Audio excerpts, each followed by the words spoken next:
Muito bom dia, pessoal. Bom dia, XP. Vamos começar a nossa reunião matinal, voltando aí de feriado. Feriadinho que deu para dar uma descansada, deu para recuperar as forças, mas lá fora não foi feriado e a gente teve mercado. E agora há pouco, às 9h30, agora, na verdade, a gente tem dados sendo divulgados na economia norte-americana. Então vamos lá, rapidinho, para a área de análise, falar com o Sasaki, que já está de olho aí nesses dados de pedido de auxílio-desemprego e... aí, Sasaki. Will. Bom, primeiramente, bom dia a todos. Os dados aparentemente vieram melhor do que o esperado, especialmente o pedido de seguro-desemprego. Era esperado um valor de 345 mil, veio 324, abaixo do esperado, isso era bom, tá? E o mercado lá fora, inclusive, reage positivamente neste exato momento.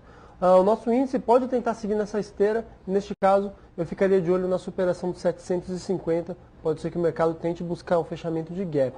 Na contramão, se o nosso mercado perder a região da mínima de hoje, região dos 55.500, podemos ver um movimento mais pesado aí, absorvendo o mercado de ontem nos Estados Unidos, que foi um mercado de queda. Já com relação ao dólar, eu ficaria de olho na perda dos 2,010. A perda deste patamar pode dar uma venda para giro curto na moeda. É isso aí, pessoal. Um bom mercado a todos. Valeu, Sasaki. Muito obrigado. Então, enfim, conforme o Sasaki comentou, ontem a gente teve o mercado norte-americano em queda, tá? E hoje aparentemente os futuros não estão subindo suficientemente para compensar a queda de ontem. E bom, falando também em relação a indicadores econômicos importantes, a gente teve o ADP, Employment dos Estados Unidos, que são as vagas criadas no setor privado. Essas vagas, as vagas que foram criadas foram menores do que o que estava sendo esperado, então um dado negativo aí da economia norte-americana, assim como o ISM, que é a atividade industrial em abril, também deixou um pouco a desejar e isso obviamente fez pesar sobre o mercado norte-americano.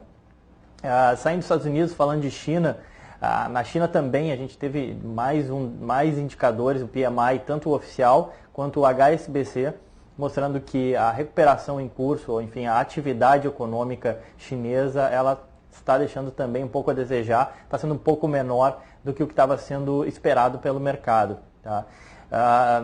Ainda acima do nível aquele de 50 pontos, ou seja, que mostram que a economia chinesa segue avançando, mas avançando, digamos assim, em marcha mais reduzida, ou seja, a economia chinesa não está galopando como antigamente. Então, esses indicadores negativos fizeram pesar um pouco sobre as bolsas asiáticas também.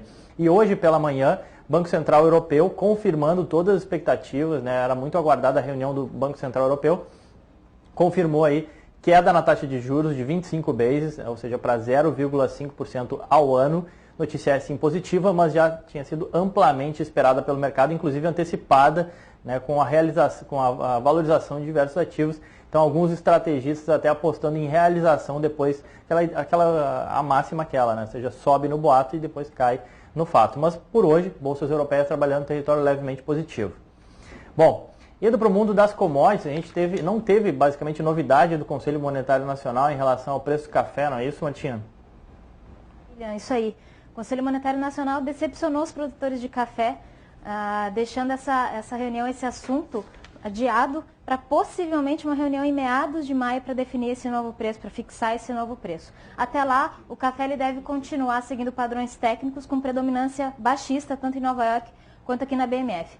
Nas demais commodities, o destaque, com certeza, é toda para o milho, que segunda-feira o relatório do USDA divulgou aí o fraco avanço de plantio nos Estados Unidos e deve continuar assim no curto prazo, o mercado deve continuar precificando essa alta. Aqui no Brasil a gente já tem produtores migrando à cultura, porque em algumas regiões aqui o clima também não está colaborando para o plantio do milho. É uma cultura que ele é muito sensível a intempéries climáticas, então essa especulação de que nos Estados Unidos ou mesmo no Brasil a migração de cultura possa sair do milho para a soja, pode fazer com que esses dois grãos aí andem em direções opostas. Então, para o curto prazo, o milho está sustentado, é para alta. Então, vamos ficar de olho aí no vencimento setembro, que é o mais líquido aí depois do maio. Vencimento maio, para quem opera, já pode começar a pensar na rolagem, quem não quiser levar para liquidação financeira. O próximo vencimento que nós estamos acompanhando é o CCMU13, o milho setembro. Tá? Já saiu aqui às 9h30 da manhã, durante o discurso aqui do Caio, os dados de exportação semanal dos Estados Unidos. Daqui a pouco eu mando para vocês um PDF sobre isso. O dado veio positivo para o milho e negativo para a soja. Os preços nesse momento não reagiram muito. O relatório mais importante que vem aí para mexer com o mercado realmente é do dia 6, que vai trazer novas informações sobre o avanço do plantio nos Estados Unidos. William, com você. Tá ótimo, Martinha, obrigado. Nada. Bom, no Brasil a gente segue na esteira na safra de balanços, né? E, inclusive, a gente teve o resultado da Odontoprev, o Richard deu uma olhada, já confidenciou que nunca viu um resultado tão forte assim, desde que ele veio para o Brasil. Ou seja, resultado muito forte de Odontoprev, crescimento substancial aí de lucro líquido, bateu todas as estimativas, por exemplo, de analistas, em mais de 20%. Então, papel que já vinha recuperando muito bem, né? Depois negociava perto daquele patamar de R$12, recuou até próximo a 8, já veio se recuperando e tem tudo aí para ter uma sessão muito positiva, o resultado da Odontoprev. Então, conforme eu falei, realmente muito, muito bom. Voltando lá para a área de análise, falar com o Lauro, que diz que agora o Ibovespa tá lindo de morrer, deixou de estar naquela tendência de baixa, feia, enfim. Otimista, Lauro? Bom dia, William, bom dia, XP.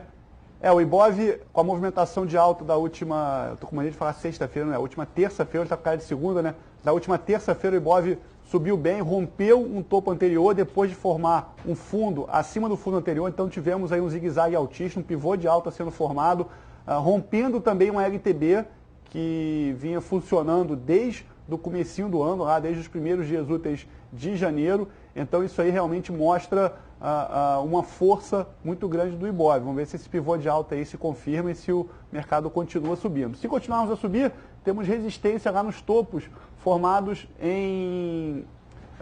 entre final de março e começo de abril. Deixa eu ver aqui os valores exatos. 56.400 pontos é a resistência imediata.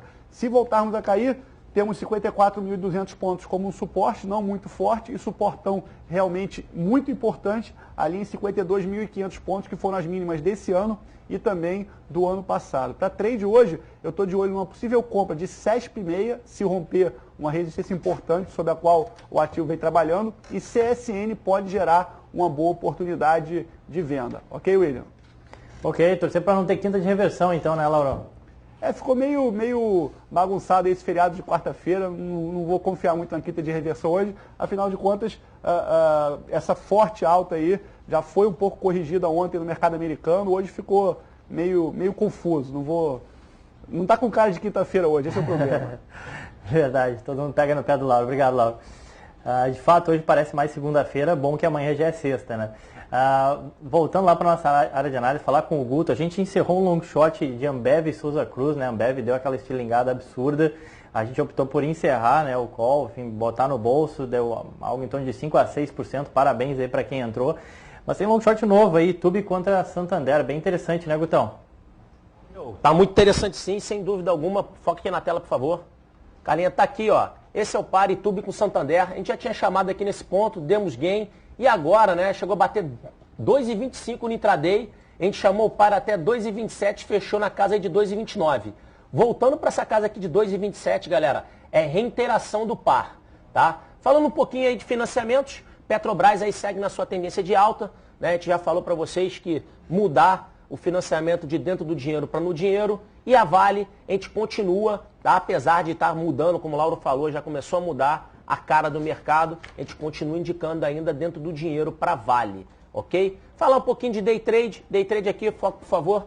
Carlinha, tá aqui, ó, acima de 8,72 em MRV pode ser um gatilho de compra e na perda dos 8,41 um gatilho de venda. Na CSN a gente está de olho para uma compra acima dos 8,02 e na perda desses 7,57. Está um pouco longe, né? Mas esse 7,57 é um número aí bem forte, perdendo aí dá uma excelente venda em CSN. É isso, Will. Tá certo, Gutão, obrigado. Então é isso, pessoal, outro long short aí, na oportunidade na mesa. Itube contra Santander, já demos um gain, vamos torcer para dar mais um gain aí, né? Enfim, voltando para a cena corporativa, a gente teve a Eletropaulo sendo rebaixada aí pela Standard Poor's, perdão, ia falar Santander, Standard Poor's. Notícia mais uma negativa aí para a Eletropaulo e positiva para a Minerva, para a BIF3, que foi elevada também pela Standard Poor's no seu rating. Bom, voltando lá para a área de análise, falar com o Daniel Noronha, que vai comentar sobre Petrobras. E eu queria que ele comentasse também um pouco sobre esse relatório do Credi, falando bem aí de Brasil e falando mal do México. É isso, Daniel? É isso aí, William. Primeiramente, bom dia a todos. Falando primeiro sobre esse relatório do Credi, uma casa respeitada aí no cenário internacional, ele finalmente tocou num ponto que a gente vem conversando já alguns UFCs, né, para quem assiste. O Brasil está ganhando atratividade em relação ao México. O México roubou muito fluxo de investimento estrangeiro nosso e agora eu acho que é a hora da virada e, ao que tudo indica, as grandes casas internacionais estão começando a concordar com isso.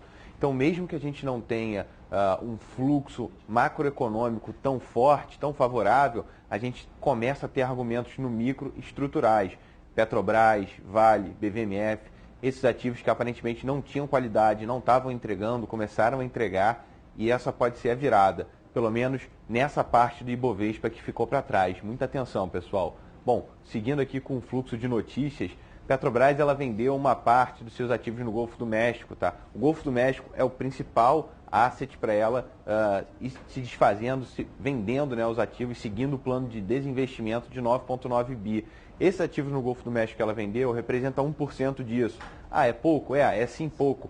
Mas o que a gente quer passar é que a porteira está aberta. O mercado já começa a falar sobre outras companhias interessadas em outros ativos lá no Golfo do México e realmente ali ela consegue liberar a caixa para a empresa. Lembrando que venda de ativo e redução de custo são coisas que a Petrobras consegue controlar e, consequentemente, ela consegue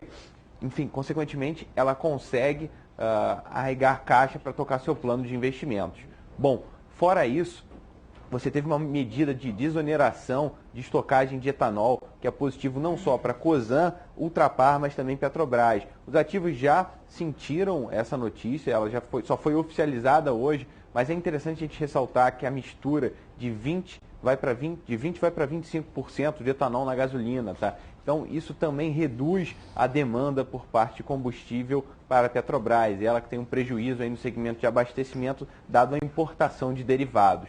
Enfim, fluxo positivo para a Petrobras, vale a pena ficar no radar, William. Boa, Daniel, muito obrigado, valeu. Bom, pessoal, últimos recados rápidos. Maxi Renda, né, o fundo de investimento imobiliário Maxi Renda, a XP Gestão, preparou um relatório, vai ser enviado hoje ainda, um relatório completo explicando, comentando o que está acontecendo com o Maxi Renda, qual é o fundamento, enfim, explicando tudo o que está acontecendo com o Maxi Renda. Então os nossos assessores vão ter acesso a esse relatório ainda hoje, certo? Com relação a carteiras recomendadas, né, lembrando, a gente divulgou as trocas na terça-feira. O panorama mensal completo já está na intranet, já está na área logada também, então não deixe de conferir. Que fala das trocas, porquê da entrada, por exemplo, de Petrobras, porquê da saída de Sabesp, Valide, uma opção interessante em small caps e por aí vai. Tá certo, pessoal? Desejo a todos um ótimo dia, uma baita de uma quinta-feira, que todo mundo ganhe dinheiro e vamos com tudo. Um abraço.